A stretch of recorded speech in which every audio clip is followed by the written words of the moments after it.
Welcome to the Red Card District. Joining us today are Heisenberg Camp, also known as Martin. Hello. And we have Joseph, Mr. I Hate Your Club, joining Alex and I today. It is our quarterfinal wrap-up. We've had some sumptuous action, some kind of not, some more tedious affairs, but a lot of highly contested action.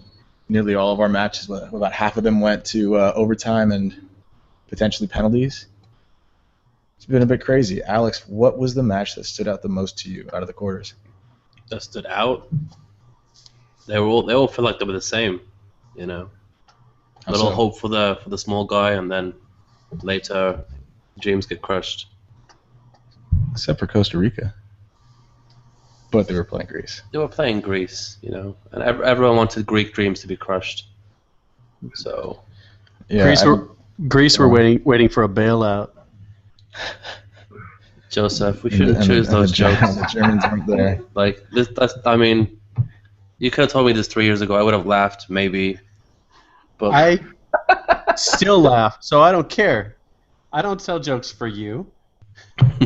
Certainly not. You're mistaken there. Joseph. Certainly not. Well, let's get to the one matter at hand, the match that we saw yesterday. That was something that's very dear and close to all of us. Yes. The USA taking on Belgium yesterday.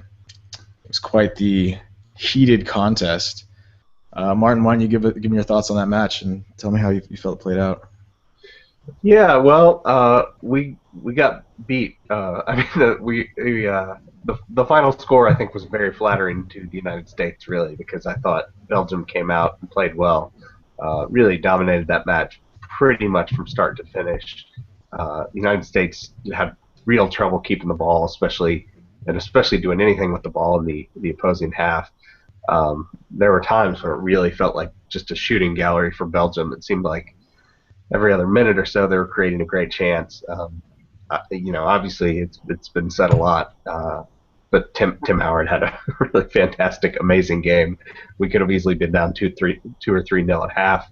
So to somehow finish that at 0-0 was a miracle, and especially Wondolowski really had the match on his boot, very close to the end. Could have really stolen the match from Belgium. And then, obviously things really kind of kicked off in extra time. They scored a couple quick goals. Lukaku came on and just bulldozed straight through the United States twice, really. Julian Green scored a great goal. We had another chance to send it to penalties with that great little set piece there at the end, but Dempsey couldn't quite finish the chance. So, it was a weird thing because I felt like that, you look at 2-1, you think it was close, and in a way it was because we had some great chances to maybe steal a result, but overall, based on the performance, Belgium certainly deserved it. They were the much better team, and very, very proud of the United States, how hard we played.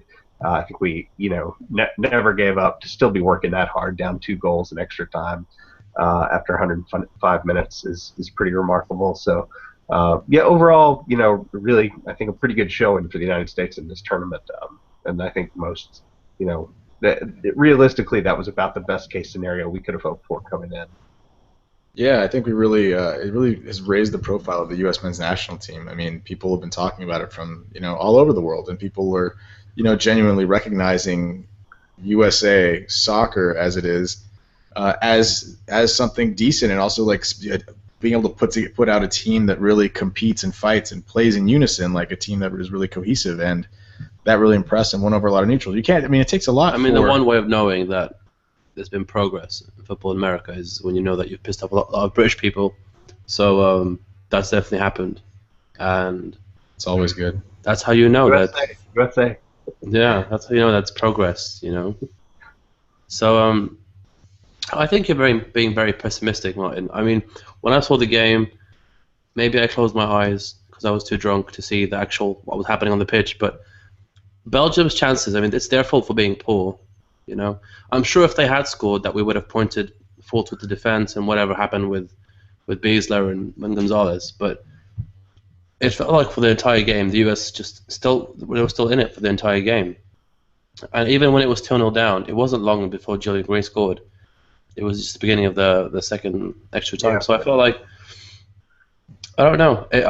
In my head, it was much closer than it I don't think so. I mean, I think we had a great performance from Tim Howard, the way Martin said. But I mean, really, who was getting the lion's share of the chances? You know, Tim Howard had more saves before we even went into extra time than he's ever had in a match for the U.S. men's national team. That means he was under a lot of pressure.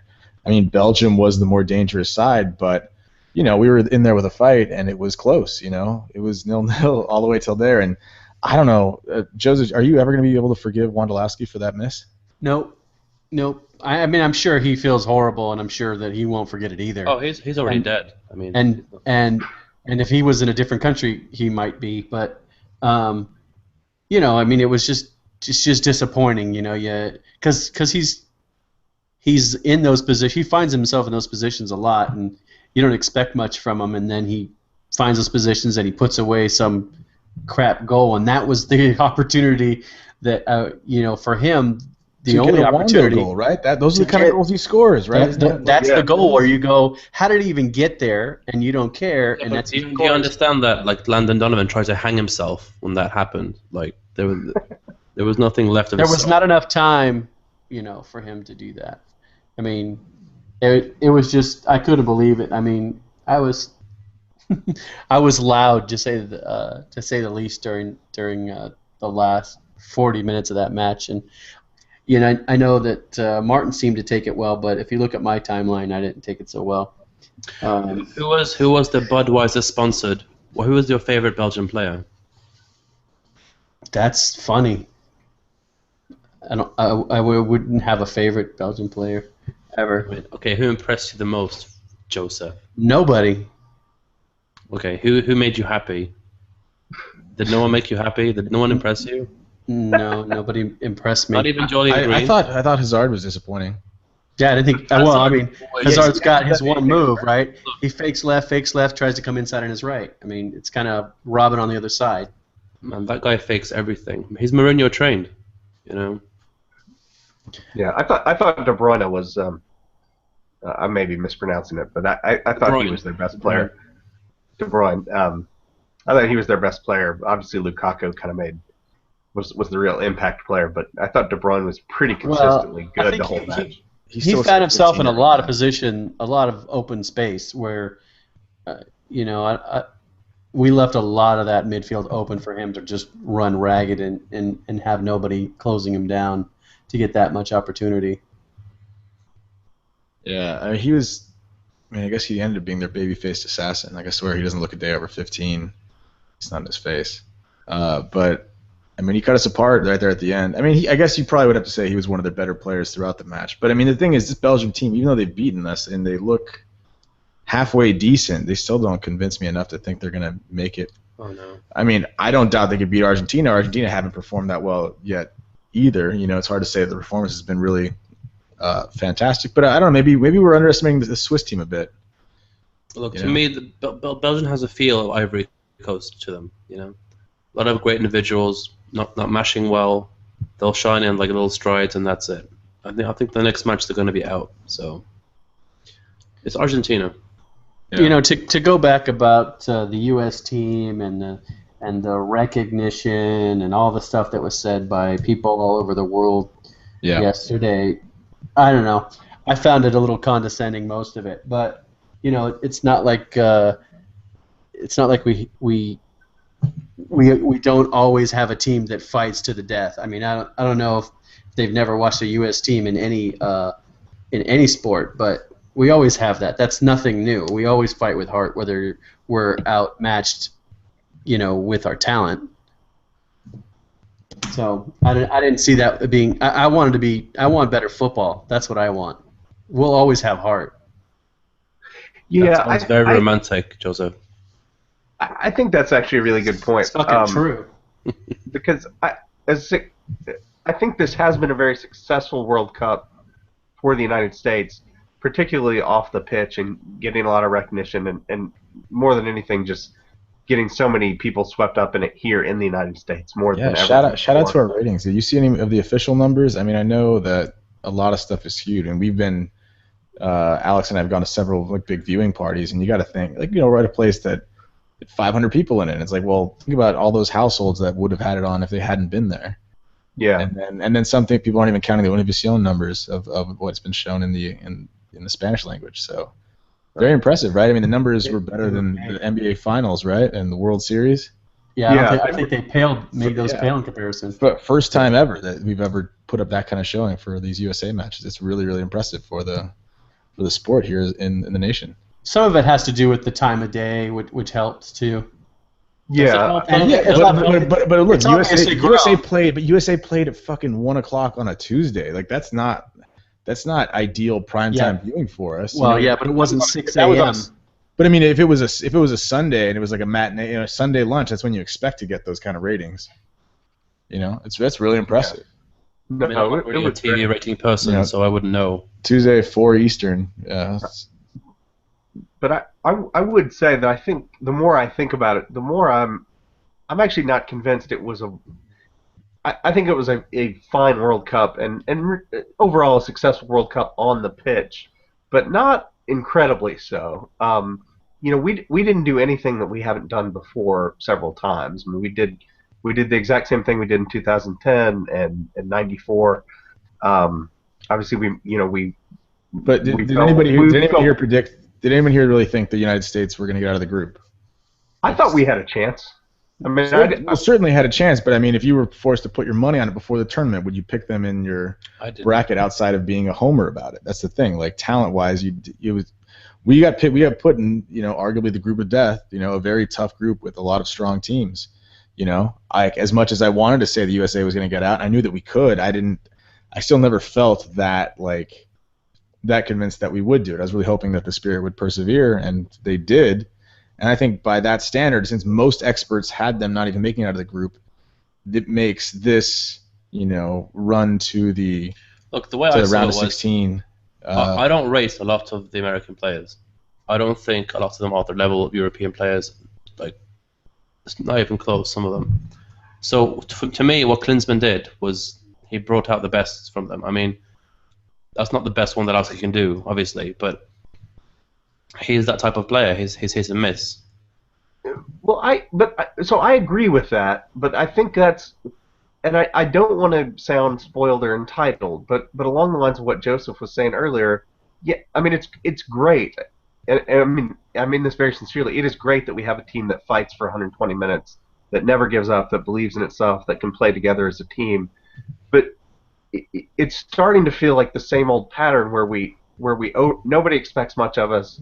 We overachieve, we get out of the group, and then we get knocked out because those traits, as admirable and as great as they are, they can only take you so far. It's great to be the scrappy underdog and to fight, and the reality is that's where we are right now. But the reality that we've seen, that we saw in 2010, we saw this year, we saw against Germany in 2002, is that if you come up against a vastly more talented team, which is kind of what we're running into in the World Cup, and especially in the knockout rounds, and they have a decent to good game, we're going to get knocked out because we don't have the talent to compete at that level. And I think the real issue that we've seen time and time again at this World Cup, what you just said, Alex, is that we don't have the quality of players. And so, yeah, I mean, this was great. I'm very proud of the team. I was happy with the performance, but I would like this to be kind of a wake-up call. And to his credit, I think Klinsmann has recognized this issue. Oh, but we were discussing. We really need to focus on player development. Right. And start developing talent. Me and Joaquin spoke about the player development, and we talked about how in the last couple of years, the MLS has basically brought back its American players, and also it's given them really tough contracts to get out of, so they can't get out to Europe and play their best football. Now, in the long term, it makes MLS stronger, but in the short term, it makes the players' developments weaker. So yeah, and that's an issue, and I'm very interested to see how some of that plays out after this World Cup, because I can think of three players in particular, Beasler, Gonzalez, and especially Yedlin, who I think have had at least decent World Cup performances enough to put them on the radar of some European clubs. So, but what would the clubs in America let them? Would they let them go? Would they give them a stupid price? That's the problem. That is the problem, and that is the issue. If some club comes in and wants to pay $5 million or so for Yedlin, I'm not sure MLS is going to let him go, and that's it. Then you have this issue where I'm not sure MLS is acting in the I'm not sure the interests of MLS are necessarily aligned with the interests of the national team and Oh, of Right. course they're the not. United It's States in about general. money. It's always about money. Yeah. Yeah, that seems to be the case. Well, that really comes down to the national manager having to, to make things happen like they do around the world to get their players to move different places. So, Well, you got to think Jurgen's gonna help facilitate some of these moves though, because you know that he in particular is he came out and was adamant and very open on his stance on some of his players coming back to the MLS. And, he talked about how he was disappointed. He wasn't happy with Dempsey I mean, leaving. he went to Tottenham to get more experience. I mean, that's how far he would go. That's not. So he would obviously love players to go abroad and get some experience. You'd think. yeah, I mean I'm happy to see the end of some of these guys' hopefully World Cup careers. Maybe some of them will stay around 2 more years for Gold Cup or something. But there's some of these players that I hope we have better players coming and developing that we might not know about. ZLM, right? ZLM. Well, sure, there's one, but I mean, we need someone up top bad. I mean, and Josie's fine for what he does, but we need someone. Well, he's not the next level. Put the ball in the net from 3 yards out. I don't know. That's all I'm looking for. I'm really hoping that Johansson really You develops. should have made something. Ali Adier American. Should have tried. Jeremy Adier. Killing it at Lorient, right? He's killing it. Killing it. Totally. But I mean, it's interesting the way you say it, though, Martin. Like, I'm with you. Like, I'm ready to move past this level that we've been at, where everyone considers this, par for the course, or that Who's this is happy good. with this level? Like, everyone wants more. Everybody wants more, but I mean, you have to start to demand it. You have to need, like, it has to become the standard. And I hope, I mean, that's ideally the whole point of us bringing in Klinsmann was to bring more legitimacy to the program and make this, run more like a top level ship and as an organization. And I think, I mean, whatever you have to say about him, I don't know that I've loved everything that he's done, but you have to say he came out and got a lot of his tactics right in many of these matches and made some of the right decisions and important substitutions that influence matches. And you see that cohesive spirit. You have to give credit to the manager. We talk about what we've seen from like watching Atletico Madrid and the way they've taken on like being able to have some sort of team ethos and build something in the manner that your manager wants to mold you into. And this team certainly had the character and the spirit or whatever of what something that has a mix between the American grit and with what Klinsmann was trying to get out of them. So I think I think that teamwork, it's almost ingrained in every sport that we do since we were kids. I mean, really, I think that comes through in every sport, every team sport for the United States. It's kind of the opposite of, say, England, where it's a lot of really good individuals but coming together as a real team. There's not in rugby and in cricket, but in football, I mean, these players, they get paid too much. They have sex with lots of grandmothers, and they don't tend to care about their lives. Lots and lots. Too many. She's trying to scalp their hair now. Well, let's move on from the U.S.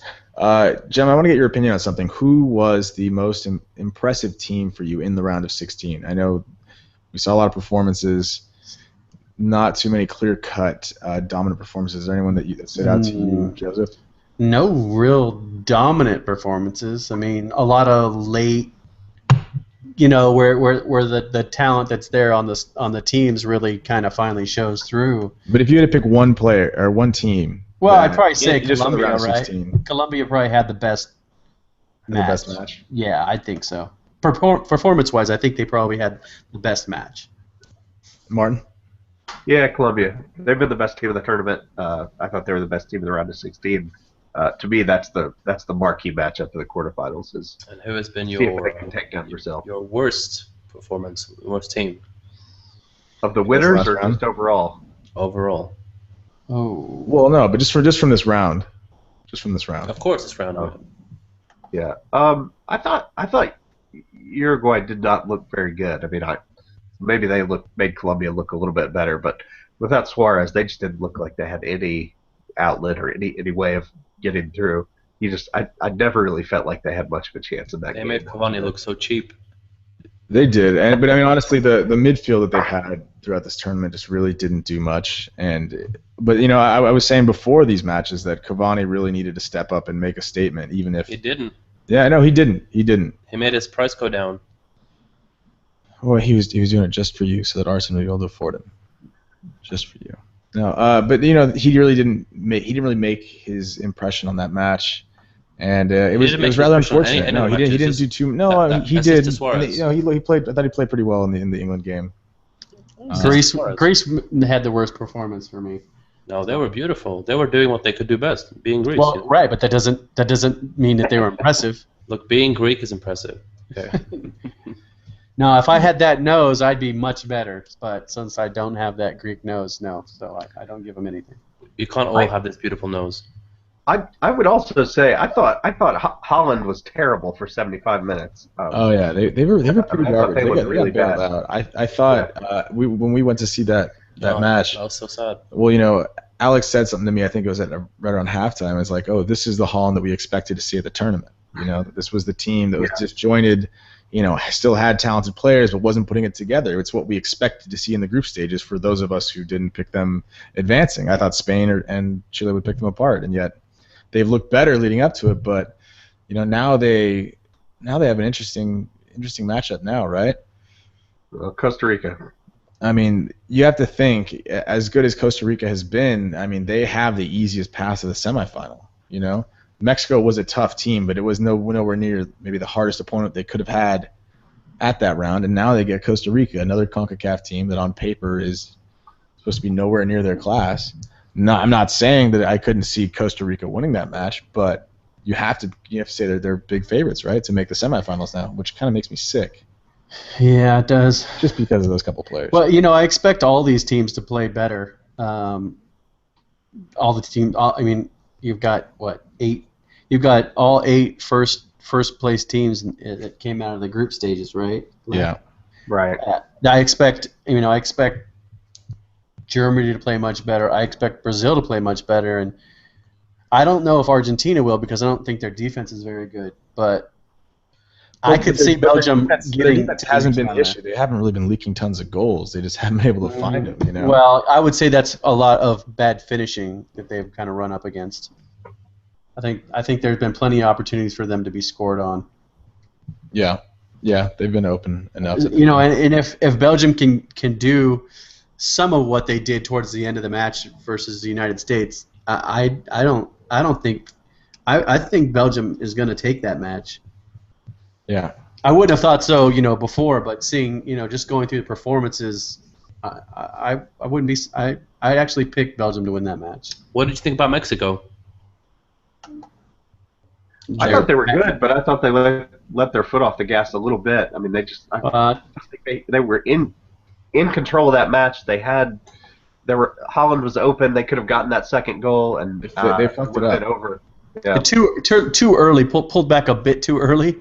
I mean, you started. You know what it reminded me of? It reminded me of the 2006 Champions League final. Well, they weren't down to men. They weren't down to 10 men. Yeah, but it felt like it. It felt like it. I don't know. I don't think it felt like that at all. Me too. I didn't cry after Mexico lost. I didn't either, but I'll tell you what. I actually felt bad for Mexico, which I never thought was possible for me. I had a little bit of sympathy because I thought. A white man feeling sorry for a brown team? This is news to me. This is the magic of the World Cup, man. It brings people together. Yeah, no, I mean, I thought it wasn't. I mean, I couldn't believe. I mean, I tweeted, I can't believe that Mexico were gonna, to go through. You're the one who jinxed it, right? And then apparently I have some superpower. The motherfucker that is the most superstitious out of all of us is the one who tweets out something to jinx right before. You knew what you were doing. I'm telling all of your Mexican family. That's bullshit. Don't tell my wife.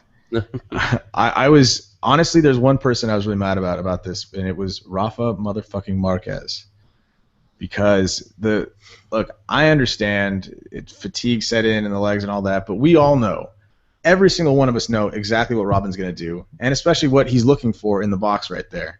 And as the player that is captaining Mexico in the 4th consecutive World Cup, with all this experience, the guy who spent the better part of a decade at Barcelona, is up against Arjen Robben, someone who he's been playing against basically for at least over a decade, and he still gave up a penalty in that same fashion. I was fucking furious. I was fucking furious because of all people to do that there. You stay in front of him. You stay in front of the man. You take away the to angle. see the real Rafa Marquez. It took 3 weeks to finally see him because he had been playing decent. Yeah, he was living. It was a second lease on life or third or whatever. I was surprised. He still had a few moments where he his slip that almost cost us with a goal. There's been a few moments, but overall he's had a good tournament. Yeah. Once I never thought there was a road back. Did you think there was a road back, Martin, after his spell at New York? Because he looked like absolute dog shit there. No, and I'll tell you what, I had season tickets in 2010 when I lived in New York, and so I got to watch him just steal money on a weekly basis. That lazy shithead.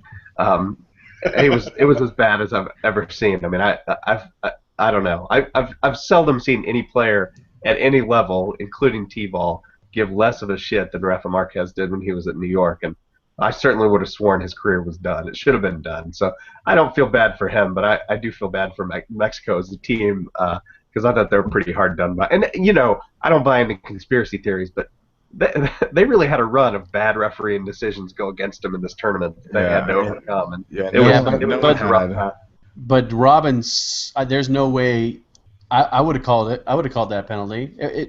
I mean, he couldn't have sold it. I mean, it was the best-selling job I've ever seen of contact. Yeah, it's the same thing. I mean, he and Suarez are players that are in that category. They're such good divers in terms of they'll take any Robin contact. could have sold insurance if he wasn't a footballer. He could sell anything. He could sell you the worst. Who would trust that fucking face? People do. People do. People are gullible. A penis selling me insurance. You know what? You have a country that trusted George Bush, okay, and George W. Bush. People trust stupid faces. You're wrong. You're wrong. You don't have that. You don't remember exactly what happened, but all right. I'm saying hi to the NSA. We won't get into that. Good luck. He's going to get cavity surgery on his next flight. Yeah, he is, because I've already made the calls. Oh, shit. Perfect. Yeah, well, so Mexico are unfortunately out for me and my Mexican and Chicano brethren. It's sad because it's just so quickly, that this. I mean, for those of us here in LA, there's such a huge swell of Mexicans. No, Mexicans and Americans of real football fans and real soccer fans here in the States that were just really engaged in this, and there's a lot of passion. You're seeing it everywhere. You see it on the streets, people with the flags on their, flags in their cars. LA is full of front runner fans. As soon as some team does well, within a week they put up the little, whether it's the Lakers or the fucking Clippers. I saw a Kings Mexican and Italian flag on the same car. Well, I mean, maybe they're Mexican and Italian. I know. And it was like a beat up piece of shit, like Camry or something. So what? Okay. Look, that's the American dream right there. The American dream. You've got a Camry and 2 flags. What else do you want? And sunshine. So don't forget about that. Yeah. But Mexico are now out, and so it's kind of sad that we've lost, all these people who have been such big fans now. The main teams that they were supporting are all now out, but at least it has gathered a lot of interest. It's going to be interesting to see. It's going to be weird because the only team I'm supporting from here on out, is Costa Rica. We don't have these teams left, and that's futile. Yes. No, but it's going to feel like a void because it's not exciting. Well, on the ground level, not having one of those two teams, like a team that has such a huge fan base here, will affect a bit of the interest. But everybody will get their ratty Brazil shirts out again. I can't wait to see that. There's a lot of German fans in America. A lot. There's a good amount of Germans. Yeah. But it's a fetish. You think it's a disproportionate amount of German fans? It's a weird thing, There's a lot of German fans in America. You're saying like American German fans? Americans who have no affiliation with German heritage. Are you saying that because you're an Arsenal fan, you know a lot of Americans who are Arsenal fans and like No. I just go online, search German fetish, and you'll see. I'm not searching that.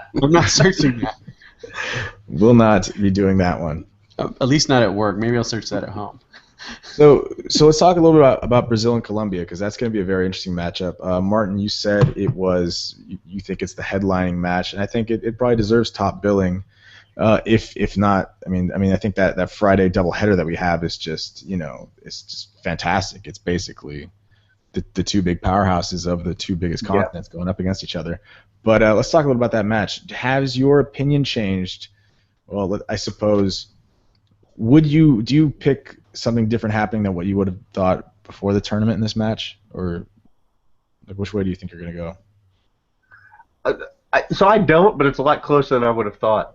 Because I picked Brazil to win the tournament. I still think they're going to win the tournament, even though they have not looked good so far.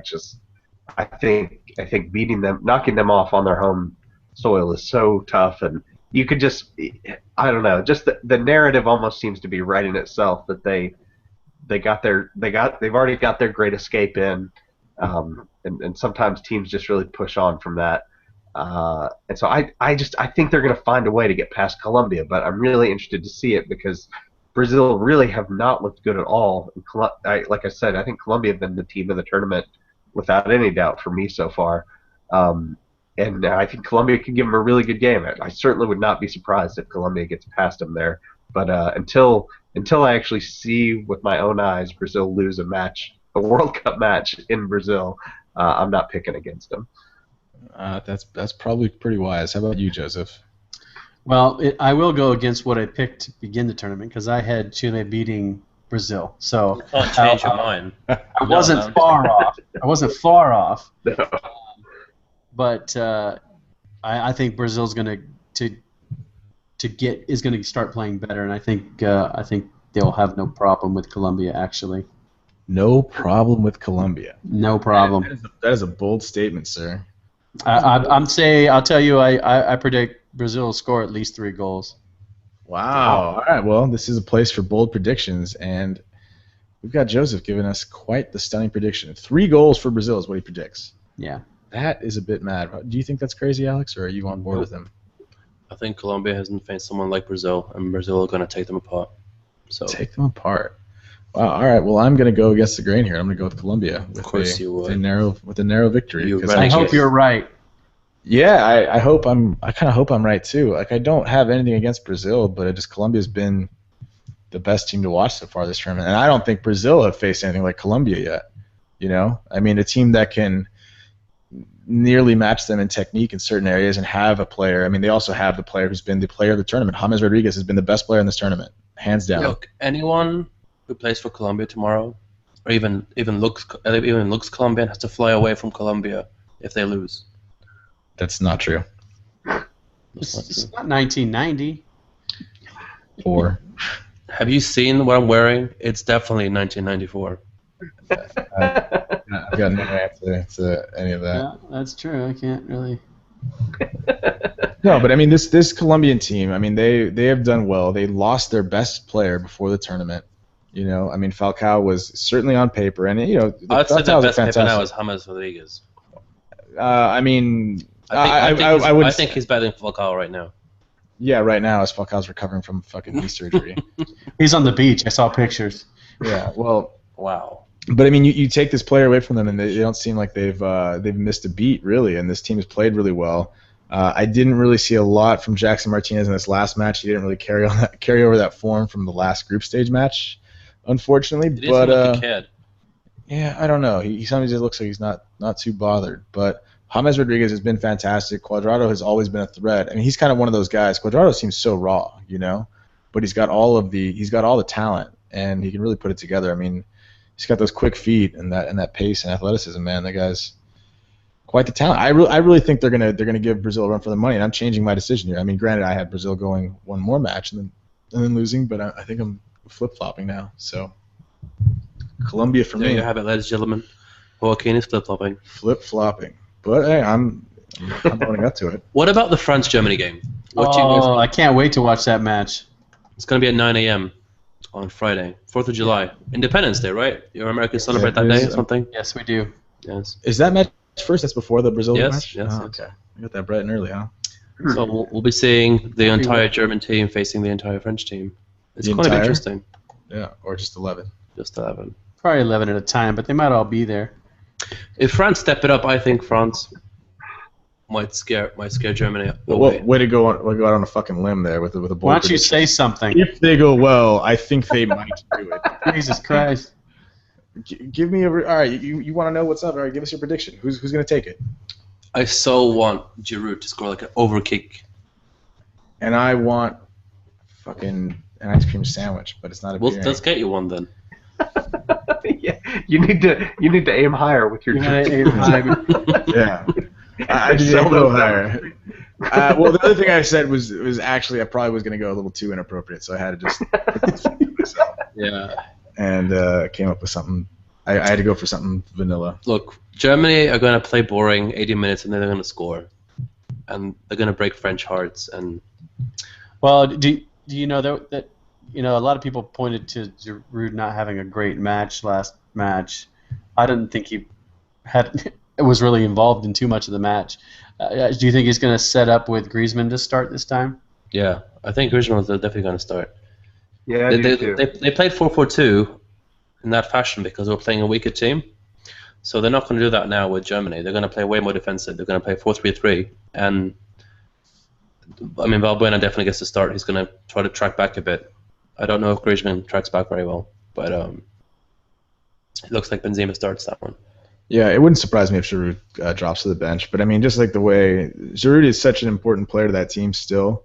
I mean, he is basically in that 11th, 12th, 13th man. He's a guy who's always going to get subbed on at some point. And he makes an impact. And we've seen he really does when he gets involved. It's really been vital to their build-up play, similar to the way he is for Arsenal. So, I think he and Griezmann worked way better than Griezmann and Benzema, and I know that worked at the end of that match for them. But I think that had more to do with Griezmann and changing the system than it had to do with Benzema. Martin, what's your take on this match?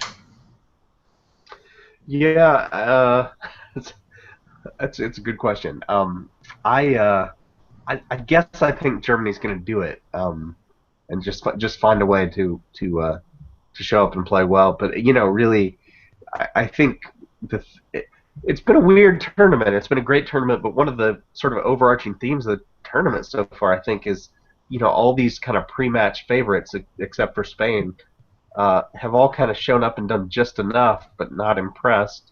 And I think to me, the big storyline of this round is it's really time to put up or shut up for these teams because they can't keep skating by.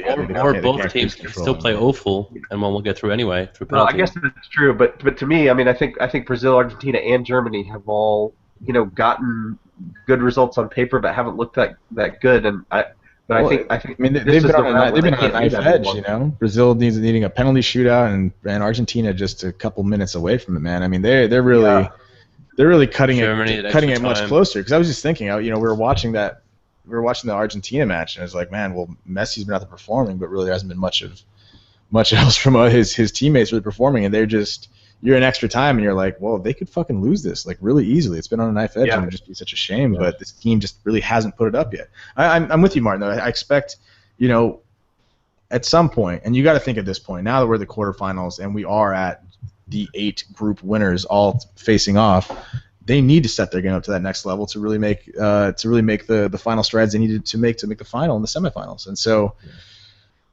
I expect we're going to see more. Yeah. I really. They can't keep skating by. Germany plays like they did against Algeria. They're going to, they've got to play better. I think they will, but honestly I think France has been better in this tournament than Germany so far overall. So it definitely wouldn't surprise me if France got through. I have this faith in Germany to do what Germany always does, which is kind of raise their game at the right time for these big tournaments. Always make the semifinals and maybe a final. I think they've been missing a bit, and everyone keeps stating it over and over again. But I mean, you can't really cheapen the influence of the fact that they're missing a guy like Royce, and then a guy like Götze who's supposed to come in and bring the spark. And really hasn't played well. He hasn't been playing well, and so he's the guy. Playing well at all. Schürrle's come on and been significantly more dangerous. Obviously, he got the goal. He doesn't. Schürrle's weird though, because he doesn't really always impress you when you watch him, because it's not. His finishing is great. His movements. Well, he reminds me a little bit of Mueller. You know what I mean? Because he's a guy who can play through the middle and can play through the wing, and is technically adept and can do a lot of stuff and gets into dangerous places. Yet he doesn't really. Until he scores. He doesn't really look super impressive a lot of the time, but he seems to be more efficient. You know, he seems to create more and really get into dangerous positions and cause defenses a lot more. Another trouble. disappointment is Götze. He's been. Well, that's what we're saying. He didn't give them the spark they needed, and they needed, especially with the absence of Royce. You need something like that, and Götze is capable of it. I mean, look, I've watched him play long enough. The kid has got the skills and all the talent in the world, but he's not been performing up to scratch. And you know, it's just kind of you got to see where they're going to get the goals from outside of Mueller and the other guys. They got to perform. I'm still going to go with the German victory. Like I'm going to stick with that pick. I just certainly feel like the match is going to be closer than what the feeling I had before the tournament. I had this matchup in my brackets and stuff, but I feel differently about the way the power has shifted, and it seems like much more of a coin flip now. But you got to give Germany that edge just on their history and the way they succeed. They're ruthlessly efficient and they don't lose in penalty kicks. So I think France wins 2-1. Late, Giroud. Overhead kick. Oh, no, Giroud's going to have the assist. with his dong. Yes. Sweet. So we got I think one for France and 3 for Germany. I want France to win. Yeah. Okay. But they're not going to. Okay. Well, there you have it. So moving on, Alex, what are your thoughts on a couple of the other quarterfinals? I mean, they're going to be incredibly crazy. Just the Argentina game is going to be insane, and Brazil. I mean, if Brazil doesn't make it past Colombia, it's going to. Well, no, but let's talk about Argentina and Belgium. Argentina. I mean, I think those two haven't impressed. Like, neither of them has impressed. So when we're going to get to them facing each other, hopefully things will cancel them out, and hopefully the star players will do their best to make them get past the final stage. All right, who's going to win? Argentina. All day? All Easy? day. No, not easy. Not easy. Messi's going to have to make a magic moment. Di Maria has been weirdly poor. He scored a decent enough goal. Yeah, but he had a shit match. I mean, he was so wasteful and dispossessed so many times. And they've got so many people that can step it up, and they're just not doing it. Yeah, they've looked really disjointed. Yeah. They look really disjointed, and it seems like everything has had to come from Messi. Higuain's looked like he wasn't even worth half the money that Arsenal bid for him initially last July. Palacio looks like a crazy rat man. I don't know what the hell he is. He's watched too much Ninja Turtles. Lavezzi's been his kind of typical, like, I'm decent, but I don't really do anything. Lavezzi's been trying to be like a Ludovic Julie, but he's just failed at that. So his beard game's on point. His beard game is on the point. Like Julie. I mean, again, Gago has not been great. Mascherano has been. Belgium winning. You got Belgium winning? Yeah. Belgium. I do now. I do, yeah. I have Belgium winning and I have Costa Rica winning now. I can't go against my picks. I'm sticking with Argentina. Because Netherlands going to do something stupid. Because who's going to do something stupid? Netherlands. Yeah, I hope they do. I hope they really do. I really hope Did you guys hear about that drunk American fan that shouted at Van Persie after the game? No. He called him a cheater, but he thought he was Robin, but it was Van Persie.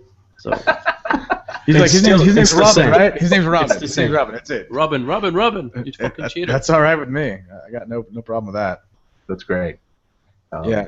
Yeah, I think I picked Argentina to get to the final pre-tournament, but I just really think they've looked pretty awful and are really vulnerable. And I actually thought Belgium had a good match against the United States.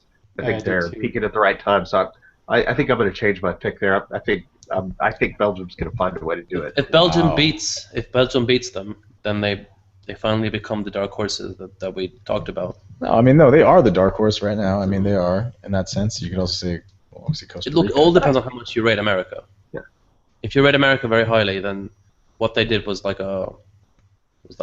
Look, they had to beat a stubborn team. I kind of liken the performance to like what Germany had to do against Algeria. Like Algeria weren't as good of an opponent as they they weren't as good of a team, but they put in such a great committed way performance. Better than America did. They played a bit better, but I mean in the same sense they had a strong organized team. It was tough to break down. I mean I don't think we're giving Switzerland a lot of credit either, because look, Switzerland's defense has been very stingy, and they played a very good organized game against a team that's been having trouble breaking down players. They would have. Well, the thing is, like we've said, like Argentina didn't really get a change from what they were facing in the groups. Switzerland didn't really offer much in attack, and we're playing very compact. And what we've been saying is what we thought that once Argentina faced a team that would come out and play against them, it might benefit them by getting a little bit more space. Switzerland played a very organized defense. I thought Johan Giroud was played a very good game. I was very impressed with our. I like that fullback Rodriguez.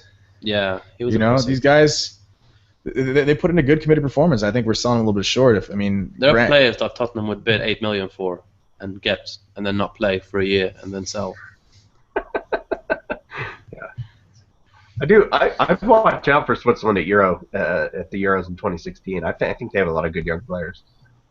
Yeah, it's a strong core. Like I think they've been a good team in this tournament. I mean, they got kind of turned over by France, but I mean, they had chances in that match, and they still scored 2 goals to at least get back into it, kind of. And just in terms of a sporting spectacle. But I mean, they've played well in a few other games, and they do have that talent. So very intriguing, that matchup. Switzerland are out, but I mean, talking about Belgium, they can really do it though. I mean, they have no one's going to say that they don't have the talent to go out and beat a team like Argentina, especially the way they've been playing. So. It'll be interesting to see. No, neither do I. I'm staying with Argentina, but it could be another tough one. It could go to extra time and penalties. Who knows? That would be. I want more moments in the World Cup that's exciting and goes against what you truly think will happen. So I'm all for whatever happens, but I just don't see them beating Argentina. Yeah, I mean that was sort of the weird thing about this round, right? Is that all 8 group winners went through. I think 6 out of the 8 matches were scoreless at the half. It took a little bit of the magic out of it. Kind of, but I actually felt like it was incredibly exciting nonetheless. I mean, if somebody had told you that, you would have been like, oh, good Lord, like this is going to be terrible. But I felt like the favorites were always pushed. We had a couple of penalty shootouts. A couple matches got really exciting right there at the end. I mean, I thought it actually ended up being sort of weirdly exciting given the ultimate outcome. I thought it was obviously different from the kind of exciting we had in the opening rounds, But to your point, I mean, there was also, you could feel how big and important these matches were. It's an elimination match in the World Cup. Of course, things are going to be a little more tense, a little more cagey in the first half. You're playing for your existence here, and this is for nearly every single one of these players, except for the few that have played in World Cup semifinals or something like that or better before. Did you just say playing for your existence? Playing for their existence? Yeah, they're playing for their existence. I mean, their existence in the tournament. In the tournament. Yeah. Not getting it, like some of them may be playing for their existence overall, but super zen like. Yeah, I mean you could the Colombians, but yeah. but I mean their tournament lives are at risk, and there's a lot riding on these matches, and we've felt the drama the whole way. Yeah, on paper when you see all the favorites go through, that's one thing, but like how many of those matches went to overtime or shootouts? 4 or 5. 5. So half or more than half of the matches went to extra time or penalty kicks. Like those are games that are balanced on a knife's edge, and you look at even some that weren't. Like okay, well what Netherlands wasn't, but yet look at all the drama in the last 5 minutes of the match. So I think we've been getting everything we could ask for from an entertainment value as spectators, and it's been fabulous for us. Let's move on to the very last quarterfinal though. So we haven't spoken about it too much. Does anyone think that Joel Campbell and Costa Rica put it past the Dutch? Joseph does. That one is more of a hope than a it's a dream. It's a wish. It's a. But out of the 3, I think I'm happy with all my picks. This one is more of a hope than anything. All right. I mean, I don't think that Costa Rica really has enough talent to go up against and beat Netherlands, but I sure hope they do. Yeah, I agree with that. I think Netherlands are going to do it. I mean, this seems I think Netherlands is the heaviest favorite of this whole round. But having said that, again, I thought they were pretty awful for 75 minutes of that Mexico match. If they show up and do that again, I mean, Costa Rica's been legitimately impressive in this tournament. Think about how easy this whole thing would have been for Spain if they went through as group winners. Yeah, I mean, looking at the draw, Spain versus Mexico, Spain versus Costa Rica. They would have. Yeah, well, they're kicking themselves now, hanging out on the beaches. I'm not going to predict a Dutch win. I'm going to predict that they lose because I hate them. Not the Dutch people, just people who play for the team. some of the current stars on the team. Because I used to like the Dutch more, and it was Van Persie aside as well. I mean, liked Nigel some of the other Nigel De Jong, just no. No. Van Persie, no. Robin, no. Snyder, no. Schneider, Vlaar. What the hell? Vlaar, oh. I mean, All right, so give me your score prediction. 2-1 to Costa Rica. Okay. I love it. I'm gonna go 2-1 to the Dutch, as much as I How don't can like you do saying that to it. me, man? Because I just did, man. That's how we roll. The Dutch, unfortunately, are probably gonna have too much. I think. That's just what I feel. That's what I feel. But Costa Rica are definitely gonna make a fight out of it. They are gonna put in a committed performance, and the Dutch need to be careful, man, because they can get stung. I mean, we've seen how impressive is some of that counterattacking play from Costa Rica, though, man. Like, I've been really impressed, and I was most impressed by. I mean, a few of these underdogs, Algeria went out, but I mean, man, how well they came out in transition on the counterattack was really impressive. The way that a few of their midfield players were able to turn and break under heavy pressure to get to start a counterattack. I was really impressed, and that's something that Costa Rica are able to do to break with pace. It's been impressive, and I'd love to see them tear apart the Dutch, but I don't see it happening. But no one saw them coming this whole tournament, so hopefully they continue the dream, and they'll give us. Did we see them beating Uruguay? Did we see them beating Italy? Nope. We saw them beating England. That wasn't saying much. And they drew with them. They drew. Right. Well, they did, but the team did well. Look, I just hope they surprise. That's all I care. I want more surprises. I'm like that birthday girl that hasn't had a birthday for a while. Birthday girl, birthday boy that hasn't had a birthday for a while. I feel bad saying it because it's like you like having this dream story, but then it's like I'm less excited for that matchup than when we get the traditional powers. Like it's kind of a little bit of give and take, because as great of a story as they are, I mean, then you're looking at the matchup that could have been Dutch versus the Dutch versus whoever else, or Spain could be, or Uruguay, or some other bigger team. But that's what we have to accept. This team has been really good in this tournament. They put a good performance. Yeah, these rounds are going to be exciting. It's just sad that it's to say that there's only 10 days left in the tournament. 10 days as of tomorrow, 12 hours, as of today. Yeah. So I mean, we only really have a week and a half, and there's only 8 matches left. And that's it. And that's After including that, the third be place just match that silence nobody cares and a about. black hole. A void. What What are you going to do, Martin? Like a week and a half. Do Do you know how long that is in 10 terms? days? It's like months and months. Martin, what are you going to do without football for 10 days after the World Cup? God, it was tough today. I'll probably just read a lot of college football message boards and try to ignore transfer rumors, and get ready to go see Arsenal in New York, I guess. Yeah. But yeah, it's gonna be especially normally this time of year I just turn to baseball, but as a Mets fan, it's just gotten harder and harder every year. So. It's going to be a rough couple of weeks. Yeah, my condolences for the Mets. I would advise that everyone spends those 10 days without, not even using Twitter. Don't read transfer rumors. Are you gonna fucking DM me all summer again? Yeah, and this guy's going to listen to his own advice. I mean, I won't even know what I'm saying tomorrow or the day after tomorrow. No, but the point is, you'll be on Twitter 20 hours a day. I'm on Twitter now. I mean, so the point is, try to stay away from transfer rumors. Just try. Yeah. Well, I think that'll do it for us today. We've hit all our bases. Does anyone do any of you have another particular player that stood out to you? I mean, we talked about James Rodriguez and his impression so far. Is anyone else that stood out for you, or a performer of the round outside of James? Julian Green.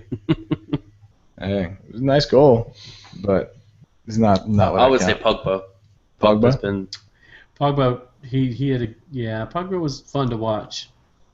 He is fun to watch. He's quite dynamic, Yeah. Exciting to watch him lope around the field. Go ahead. What was that, No, Mark? go ahead, Martin. Well, I was just, purely for homerism, I will say, not that he was the player of the round, but I think DeAndre Yedlin probably made himself a lot of money yesterday, because he, I think, currently makes less than $100,000 a year. Seriously? And yeah. And I think he probably did get on the radars of some European scouts. I mean, I thought he had a really good game. overall, and he's so athletic and so energetic. And at the age of 20, I have to think some the European teams would have taken notice of that and say he's still young enough that we can, we can certainly get at him that now. age. He looks moldable, right? He looks like someone you could develop. But he has all the talent there. Championship quality. Yeah. Championship quality. Look at this guy. I mean, I think I don't think that's. I I think championship quality is fair. Championship quality, or maybe a league outside of the Premiership. Okay.